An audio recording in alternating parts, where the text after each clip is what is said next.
Assalamualaikum warahmatullahi wabarakatuh. Perkenalkan, saya Listiaulana Oktaviani dari Fakultas Psikologi Universitas Negeri Makassar Angkatan 2022. Sebelumnya saya berbicara dengan saudari siapa? Perkenalkan, nama saya Dian Silvinanda Fileta, biasa dipanggil Nanda. Baik, kabarnya hari ini bagaimana? Alhamdulillah kabar saya hari ini baik. Jadi tujuan saya melakukan wawancara ini adalah untuk mengetahui dampak yang ditimbulkan oleh FOMO bagi mahasiswa yang pernah mengalaminya. Permasalahan saat ini itu FOMO pada mahasiswa sangat marak. Peran Anda kali ini menjadi interviewee dalam wawancara informasional kali ini. Baik, jadi saya meminta waktu saudari selama 40 menit untuk wawancara kali ini. Baik, kali ini saya memiliki 15 pertanyaan untuk saudari jawab. Apakah saudari bersedia? Iya, bersedia. Jadi pertanyaan pertama, bagaimana sih pandangan Anda jika melihat teman atau selebriti melakukan pembelian barang yang tidak sesuai dengan kebutuhan mereka? Menurut saya mengenai hal itu, mungkin beberapa orang membeli barang yang tidak sesuai dengan kebutuhan mereka karena mereka memiliki keinginan, bukan kebutuhan. Nah, kalau keinginan itu kan kita bisa beli barang yang apa saja selagi kita masih memiliki uang, dan misal kayak ada barang yang lucu, ada barang yang sebenarnya kita sudah punya tapi ada versi lain dari barang itu, biasanya kita mau punya. Mungkin itu menurut saya agak sedikit mubazir. Ya, baik, kali ini tuh ada kata tentang fear missing out atau FOMO. Jadi apa sih paham Anda tentang FOMO itu? Menurut saya FOMO itu ketika kita tidak mau ketinggalan sesuatu, fear of missing object kan, itu FOMO. Nah, jadi kalau misalkan kayak sekarang tuh lagi ada tren A, kita jadi mau ikut tren A. Terus kalau ada tren B, kita juga mau ikut tren B. Kalau FOMO itu seperti kayak kita itu tidak mau ketinggalan tren itu. Dan FOMO apa sih yang Anda tahu? Salah satu contohnya tren FOMO yang saya tahu itu biasanya kan seperti di TikTok, di sosial media. Kalau di TikTok itu ada beberapa contoh seperti dulu-dulu itu hanya ada beberapa orang yang bikin konten a day in my life, tapi sekarang sudah banyak yang mengikuti tren tersebut. Apakah Anda termasuk orang yang mengikuti setiap tren yang ada atau seperti tren yang Anda sebutkan tadi? Kalau saya pribadi sebenarnya saya tidak terlalu suka untuk ikut tren. Mungkin saya ikut tren seperti itu cuman untuk konsumsi pribadi. Seperti misal kalau misalkan saya kan orangnya suka video-video juga, suka abadikan momen dan lain-lain. Cuman untuk share itu ke sosial media itu kadang saya masih berpikir. Jadi kalau misalkan itu dikategorikan FOMO, saya juga kurang tahu, tapi saya tidak terlalu sering aktif di sosial media. Saya cuma ikut tren tapi tidak di-share. Atau apakah kayak FOMO yang Anda lakukan seperti pembelian barang atau hal-hal yang lain? Nah, kalau yang itu iya, kalau yang itu saya ikuti. Kayak misal kemarin itu ada tren celengan yang ada tujuannya misal kayak ke luar negeri, terus 5.000 tiap hari. Nah itu saya juga FOMO, saya nggak mau ketinggalan, saya juga beli itu. Terus kayak ada gelas-gelas kopi apa dan lain-lain, itu saya juga ikut beli waktu itu. Apa alasan Anda melakukan FOMO tersebut? Untuk kepuasan tersendiri sih sebenarnya, sama yang kedua juga sekarang kan cewek-cewek yang di umuran seperti kita itu, mereka kan kadang punya Instagram ada dua, ada yang namanya second account. Second account itu biasanya cuma teman-teman terdekatnya mereka, sedangkan kalau saya pribadi, saya suka share hal-hal itu ke FOMO-anku di second accountku untuk saya share ke teman-teman dekatku. Apa yang Anda rasa jika tidak mengikuti salah satu tren atau melihat teman-teman Anda melakukan sesuatu yang tidak Anda ikuti? Oke, saya tidak mau munafik, tapi kadang kalau misalkan ada tren yang saya tidak ikuti, sebenarnya kadang saya mau ikuti, cuman menurutku itu tidak cocok untuk saya ikuti.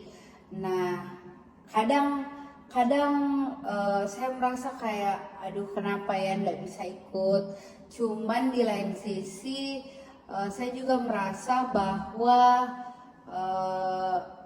tidak ada jeruginya kalau saya nggak ikuti tren tersebut begitu. Apa saja hal-hal yang Anda takut jika mengalami FOMO? Kalau dari saya, salah satu ketakutanku itu sebenarnya lebih ke takut sama tanggapannya orang-orang yang ada di sosial media kalau misalkan saya lagi ikut tren ini. Karena terus terang, saya itu bukan tipe orang yang selalu mau share apa-apa di sosial media kecuali untuk teman-teman terdekatku. Jadi saya lebih khawatir dengan apa yang mereka bilang gitu kalau kan saya lagi FOMO-FOMO-nya. Kalau menurut saya, kenapa sih Anda harus takut? Nah, sebenarnya orang lain itu belum tentu beranggapan seperti itu. Iya, tapi itu tuh apa ya, sudah ada di dalam mindsetku kayak takut deh nanti orang bilang begini kalau misalkan saya share ini di sosial media, takutnya orang kira pamer atau apalah, yang hal-hal seperti itu sih yang saya takutkan. Baik.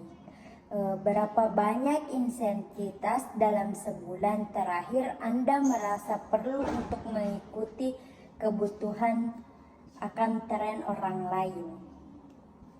Sebenarnya saya tidak begitu sering seperti itu. Seperti itu ya. Iya. Apakah Anda merasa kesulitan untuk melepaskan diri dari media sosial atau platform lain karena takut ketinggalan informasi atau peristiwa penting? Iya, kalau yang itu saya memang takut sekali lepas dari sosial media. Terus terang dulu saya pernah coba, saya hapus Instagram. Ada kayaknya hampir 1 tahun. Waktu itu saya betul-betul nggak pakai Instagram, dan menurutku saya tidak punya Instagram dan TikTok waktu itu. Betul-betul informasi cuma dari real life, kayak dari mulut ke mulut saya dengarnya. Tapi dengan adanya sosial media, Instagram, TikTok itu sangat membantu sih menurutku. Jadi saya nggak bisa lepas dari hal-hal itu untuk mendapatkan informasi tentang ada virus baru atau cuaca atau apa, itu kan semua dari sosial media. Sosial media memang sangat penting ya bagi dunia sekarang, bagi di era global, karena banyak informasi penting yang sebenarnya dari Iya, negatif-negatif yang lain. iya betul. Karena di sosial media itu bukan cuma informasi saja, tapi kadang mereka juga kasih kita kayak doa-doa atau motivasi. Apa dampak yang Anda rasakan ketika Anda mengalami FOMO? Dampak dari FOMO itu di diriku sendiri mungkin saya jadi selalu kurang puas kalau misalkan ikut suatu tren, terus saya bandingkan yang saya bikin atau yang saya beli dengan yang orang lain punya atau yang orang lain bikin.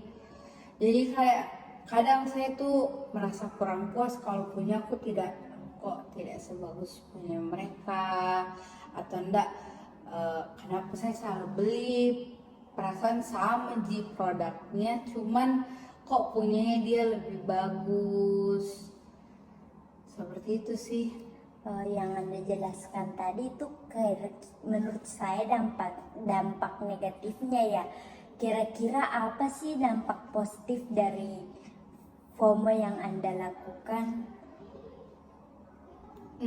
Dampak positif dari FOMO, jadinya kita lebih berwawasan luas sih. Kalau misalkan kita keep up to date tentang sesuatu, itu menurutku itu juga menambah wawasan tak, menambah pengetahuan tak tentang sesuatu.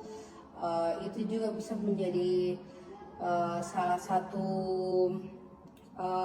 pelajaran atau pengalaman untuk kita yang kita ikuti, yang kita dapatkan dari tren tersebut. Itu bisa menjadi pengalaman hidup dan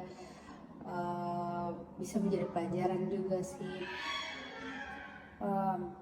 Kan tadi dampak negatif dan positifnya telah Anda jelaskan. Bagaimana dampak tersebut mempengaruhi kehidupan Anda, khususnya pada pendidikan Anda? Kan Anda saat ini adalah mahasiswa ya? Iya, saya juga sekarang mahasiswa juga, dan yang menjadi dampak dari FOMO ini di pendidikan saya kayaknya juga salah satunya saya jadi mau selalu kerja tugas nongkrong di kafe seperti yang anak-anak mahasiswa lakukan. Terus yang biasanya teman-teman kampusku itu mereka kerja tugasnya di coffee shop atau tidak di taman-taman. Jadinya saya sebagai temannya juga FOMO, saya juga kadang mau ikut. Itu sih. Seperti kalau misalnya kayak ada tren lagi ya di sosial media. Iya betul, kayak biasa tuh di TikTok kan kadang mereka spill tempat yang hidden gem buat belajar, harga mahasiswa atau apa. Nah itu jadi bangkit lagi FOMO.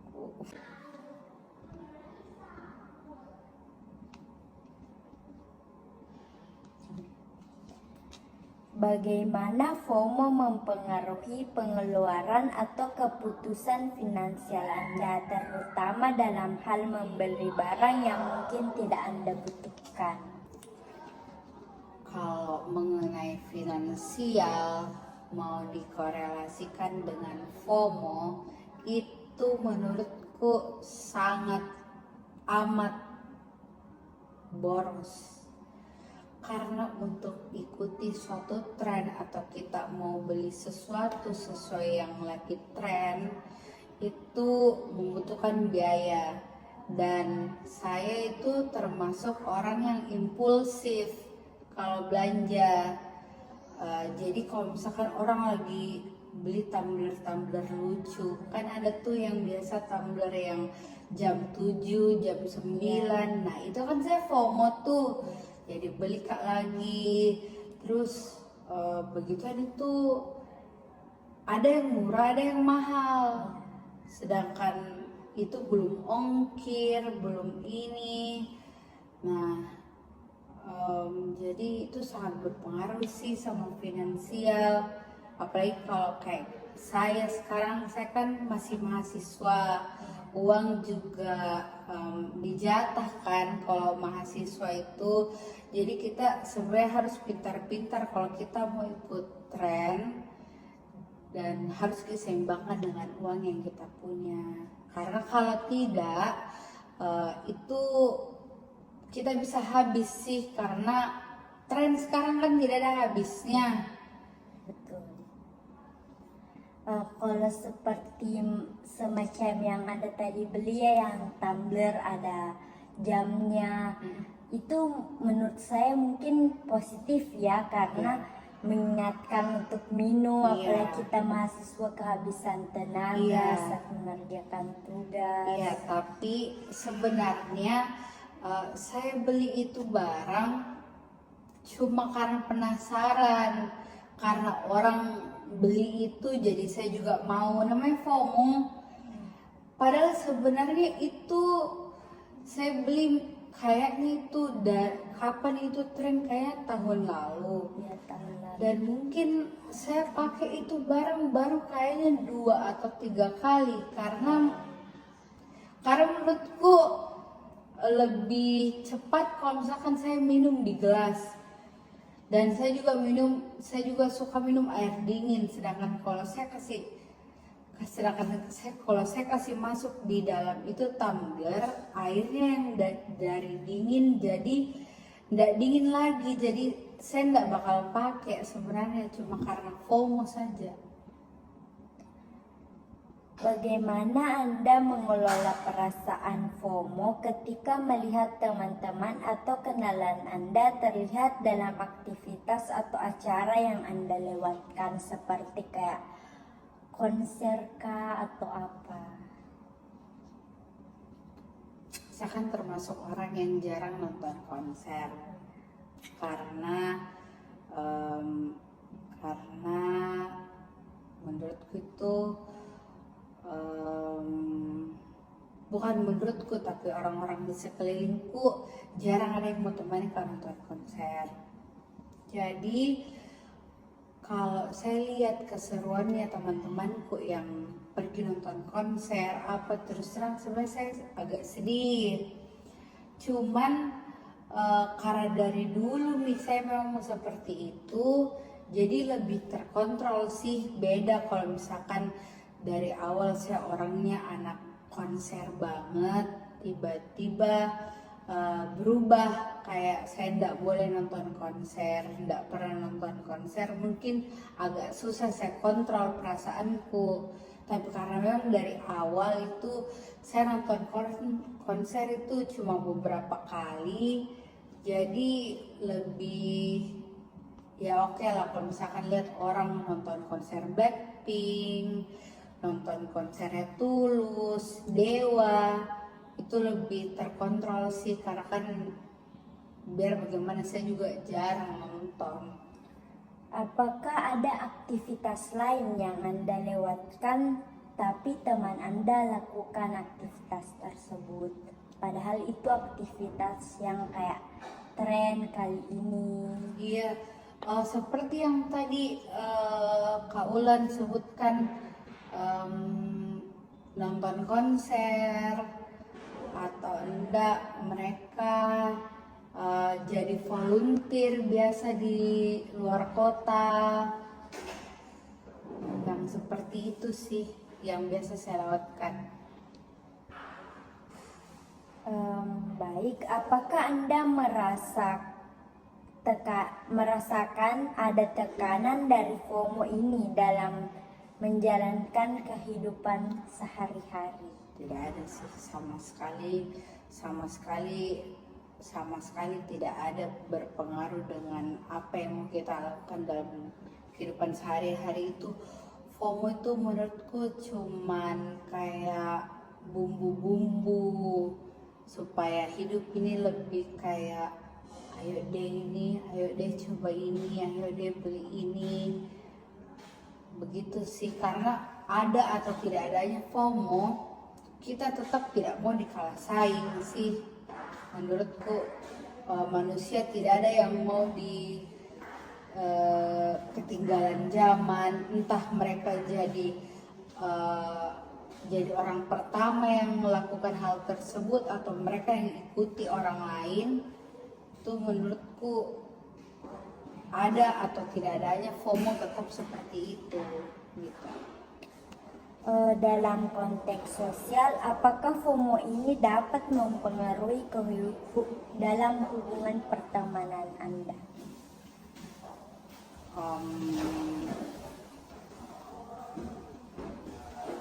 Iya, Dalam konteks sosial, apakah FOMO ini terdapat mempengaruhi hubungan pertemanan Anda?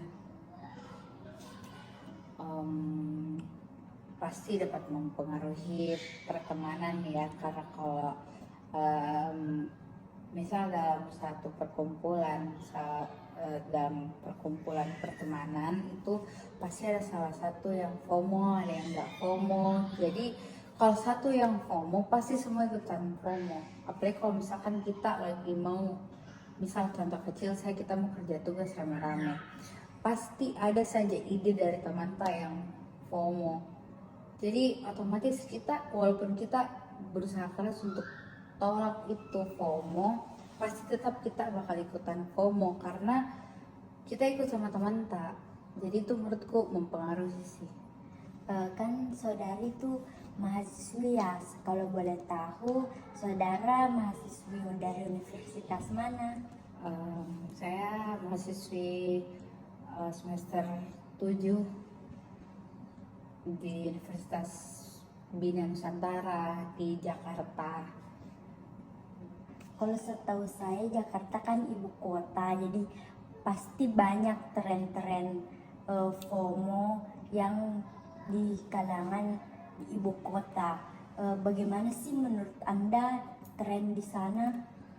Kalau di sana ada macam-macam orang sih ya, tapi kebetulan yang saya temui itu tingkat FOMO-nya berbeda-beda. Ada yang level gawat, ada juga yang memang cuek sama FOMO, maksudku mereka nggak FOMO, tapi ada juga ya yang sosok kayak saya, kadang ikutan FOMO, kadang enggak. Nah di sana itu seperti itu. Apakah boleh Anda ceritakan bagaimana tingkat FOMO yang di atas itu, apa yang pernah mereka atau yang pernah Anda lihat yang mereka lakukan? Oke. Sebagai salah satu contoh, waktu itu kan saya kebetulan lagi ada tugas lapangan di Bandung. Jadi saya sama teman-temanku itu pergi ke Bandung waktu itu. Nah karena kebetulan tugas kita sudah selesai, maksudnya tujuan utama kita ke Bandung itu sudah selesai. Sebelum kita balik ke Jakarta itu kita cari tempat makan. Nah kebetulan salah satu temanku yang FOMO-nya tingkat gawat ini tuh dapat rekomendasi tempat, dan kebetulan itu di daerah Dago Atas. Dan itu kan kalau dari kota sebenarnya tidak terlalu jauh, cuman kalau ke Dago Atas itu agak macet. Toh ada Dago Atas, terus mereka juga mau ke daerah Dago Atas, itu tempat wisata baru. Nah sampai di sana perjalanan kan jauh, macet apa dan lain-lain. Ada namanya water coaster, itu dia mau coba. Dan itu antrinya separah itu. Kita disuruh antri 3 jam. Tapi itu karena FOMO, jadi mau ndak mau kita berlima pasti antri. Jadi bayangkan nih waktu itu karena cuma mau coba itu water coaster itu 3 menit sih kalau nggak salah itu kita begini sudah, tapi antrinya 3 jam. Wow, cukup lama ya, Iya. 3 jam. Iya. Sembari menunggu 3 jam itu apa yang Anda lakukan? Antri, ngobrol, main HP, ke toilet. Soalnya kan kalau kita dalam antrian itu kadang beberapa orang tersinggung kalau misalkan kita bolak-balik, apalagi kita kan ada berlima waktu itu. Jadi ya sudah pas antri kita selesai, kita cerita-cerita saja, ngobrol. Ada juga selain itu di Jakarta gini, ada tempat makan baru waktu itu. Tapi waiting list sampai 12 orang kalau tidak salah. Sedangkan di itu tempat makan itu per tamu itu 90 menit. Sedangkan waktu itu sudah full reservasi nih. Jadi bayangkan itu ada 12 orang waiting list. Terus per orang itu 90 menit. Jadi waktu itu bilang sama temanku, nanti kita balik lagi kalau memang ini, karena mereka itu separah itu FOMO-nya. Ada memang beberapa orang se-FOMO itu. Sangat parah ya, Iya. FOMO-nya sampai menunggu berjam-jam, Iya. berdiri. Iya, mereka rela karena katanya mereka itu kebutuhan sosial media juga, konten, biar katanya mereka tidak dikalah juga sama followersnya. Jadi ya sudah, Jadi demi konten demi ya. konten. Kebanyakan FOMO itu demi konten sih sebenarnya. Bagaimana cara Anda dalam memanfaatkan dampak dari FOMO secara positif untuk memotivasi diri Anda sendiri? Kalau saya pribadi mungkin bisa kita manfaatkan itu ke FOMO-nya kita ini di hal-hal positif, seperti kalau misalkan teman-teman tak pada kerja tugas, kita juga ikutan FOMO dong. Kalau misalkan teman-teman tak pada belajar, kita juga bagusnya FOMO. Terus pokoknya kayaknya lebih bagus kalau misalkan kita FOMO sama prestasinya orang. Jadinya itu bisa motivasi diri kita untuk bisa lebih daripada orang itu, begitu. Dan tentunya lebih bermanfaat di dunia perkuliahan ya. Betul. Kalau misalkan kita mau kompetisi dalam hal kebaikan, itu kan FOMO juga tuh. Kalau misalkan orang juara, kita juga mau juara. Kalau orang ini, kita juga mau ini. Itu bagus sih. Yang dapat saya simpulkan di sini, jadi FOMO itu ada beberapa dampaknya ya, terutamanya di dampak negatif dan positifnya. Di dampak positif itu dapat memotivasi jika FOMO itu positif. Kalau negatif itu dapat merugikan di segi finansial. Kalau menurut Anda itu bagaimana? Ini seperti yang saya katakan tadi, itu kan sangat berpengaruh sama finansialnya kita, terutama kayak kita mahasiswa di luar kota, terus kita mau ikuti tren-tren kayak tempat makan di sini, tempat minum di sini, tempat kerja tugas di sini, ada tempat yang baru. Itu kan menurutku itu dari pintar-pintarnya kita pribadi sih, kalau misalkan kita mau ikut suatu tren atau FOMO seperti itu.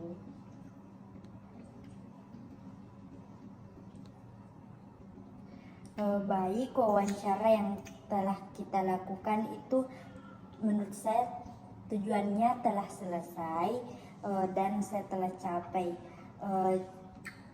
dan Waktunya telah berakhir, yaitu 45 menit.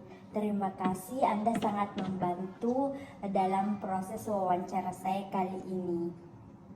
Semoga perkuliahan kakak lancar ya. Terima kasih kakak juga, semoga lancar.